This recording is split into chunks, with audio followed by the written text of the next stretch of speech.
Assalamualaikum warahmatullahi wabarakatuh.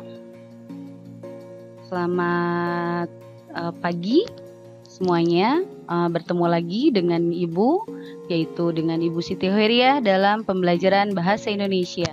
Nah, untuk sekarang yaitu materinya di kelas 10 menyampaikan ide melalui anekdot.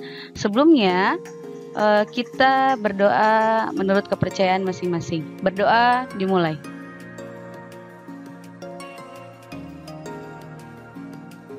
Berdoa selesai. Ya, anak-anak semuanya, materi sekarang yaitu menyampaikan ide melalui anekdot.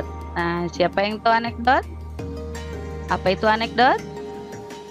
Nah, padahal dalam kehidupan sehari-hari tentunya kalian pernah melakukan anekdot. Nah, jadi apa itu anekdot? Kita lihat. Ya, teks anekdot adalah sebuah cerita singkat yang di dalamnya mengandung unsur lucu dan mempunyai maksud untuk melakukan kritikan.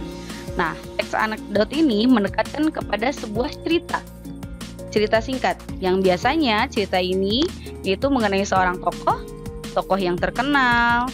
Nah, tetapi walaupun ada unsur lucunya, ada cerita lucunya dalam anekdot ini terdapat sebuah kritikan. Kritikannya tidak disampaikan secara langsung, tetapi dalam cerita-cerita lucu. Oke.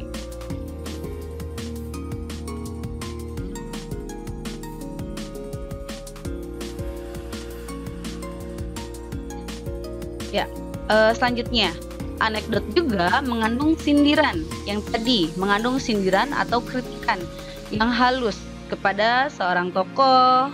Biasanya tokoh terkenal baik di dunia maupun tokoh di Indonesia itu sendiri, atau bukan hanya tokoh. Bisa sindiran itu ditujukan kepada golongan. Nah, tetapi isinya karena sebuah cerita lucu sehingga menggelitik. Padahal di dalamnya adalah sebuah kritikan.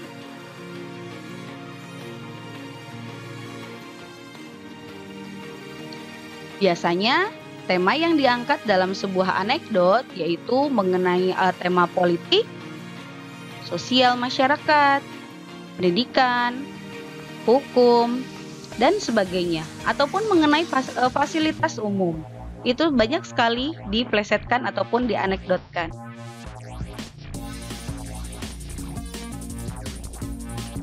Nah, bagaimana cara membuat membuat anekdot ataupun anekdot itu sendiri ya?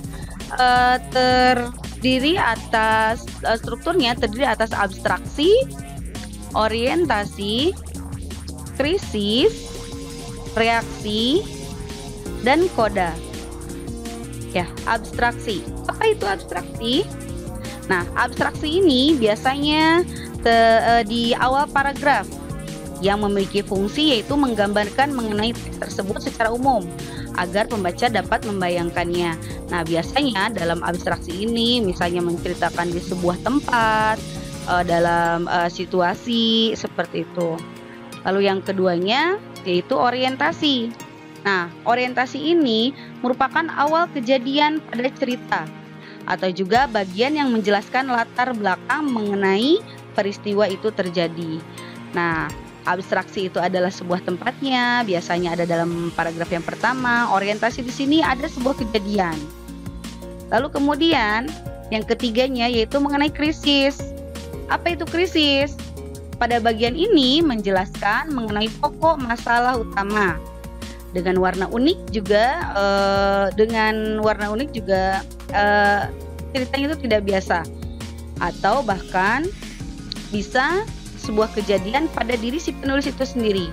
Nah, biasanya untuk di krisis ini ada pokok permasalahan. Di sana ada sebuah kejadian. Nah, dari kejadian tersebut itu adanya reaksi. Struktur yang selanjutnya, reaksi, yaitu bagian yang melengkapi penyelesaian masalah dengan cara-cara unik tentunya dan yang berbeda sehingga menggelitik. Lalu yang terakhir, struktur yang terakhir adalah koda. Nah, koda ini adalah bagian penutup. Jadi, koda ini sebuah penutup, tapi biasanya bukan hanya sebuah kata bisa koda ini sebuah ekspresinya itu.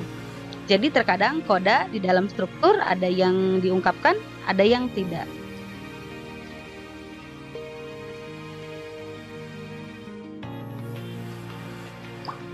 Nah, beralih ke anekdot yang tadi. Tokoh dalam anekdot itu merupakan orang yang terkenal dan faktual. Jadi tidak semuanya bisa kita buat anekdot. Biasanya tokoh-tokoh yang terkenal, tokoh nasionalis, mungkin tokoh-tokoh selebritas dan baik di dunia maupun Indonesia juga. Oke, Ibu akan membacakan sebuah teks anekdot. Mohon disimak ya. Teks anekdotnya ini yaitu tokohnya yaitu seorang supir ambulan. Siapa yang tidak kenal dengan supir ambulan? Tentunya kita tahu ya kan, walaupun tidak kenal, tetapi supir ambulan yaitu tokoh yang mungkin sekarang sedang banyak dibicarakan. Oke, begini ceritanya ya anak-anak ya. Sebuah mobil ambulan yang mengangkut beberapa orang pasien sakit jiwa terpaksa berhenti di tengah jalan karena bannya bocor. Ketika sedang mengganti ban, si sopir tak sengaja menendang keempat bautnya hingga masuk ke selokan. Dengan panik, si sopir berteriak, "Waduh, gimana gua bisa pasang ban kalau bautnya hilang?" Mendengar teriakan itu, salah seorang pasien gila menyeletuk, "Bang, copotin aja tuh satu baut dari masing-masing tiga roda lainnya. Terus pasang ke bannya. Jadi masing-masing ban dapat 3 baut. Entar kalau ada toko baut, tinggal beli 4 baut." Wah, mendengar usul pasien gila tersebut, si sopir langsung lega. "Pintar juga lo. Tapi kenapa lo masuk rumah sakit jiwa sih?" Pasien itu menjawab, "Hello, please deh. Kita kan cuma gila, bukan bego kayak lo." Nah, dari contoh teks anekdot tersebut, siapa tokohnya? Tokohnya adalah, iya betul, maaf, ada orang gila, dan yang satu lagi adalah si sopir ambulan. Dalam cerita tersebut ada sebuah kritik? Tentunya ada, ya kan? Kita tidak boleh menganggap seseorang itu tidak berguna. Terkadang seseorang itu sangat berguna. Nah, lalu kemudian kita bisa berlatih di rumah untuk membuat teks anekdot, atau kalian bisa cari teks anekdot itu bukan hanya dari cerita saja, bisa melalui dialog. Ya, itu ada di dalam dialog-dialog. Kalau tadi itu adalah sebuah cerita. Nah, mudah-mudahan pembelajaran hari ini bisa kalian ambil hikmahnya ya. Dan mohon maaf apabila ada kesalahan ataupun kurang dari sempurna.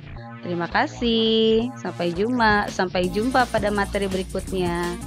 Wassalamualaikum warahmatullahi wabarakatuh.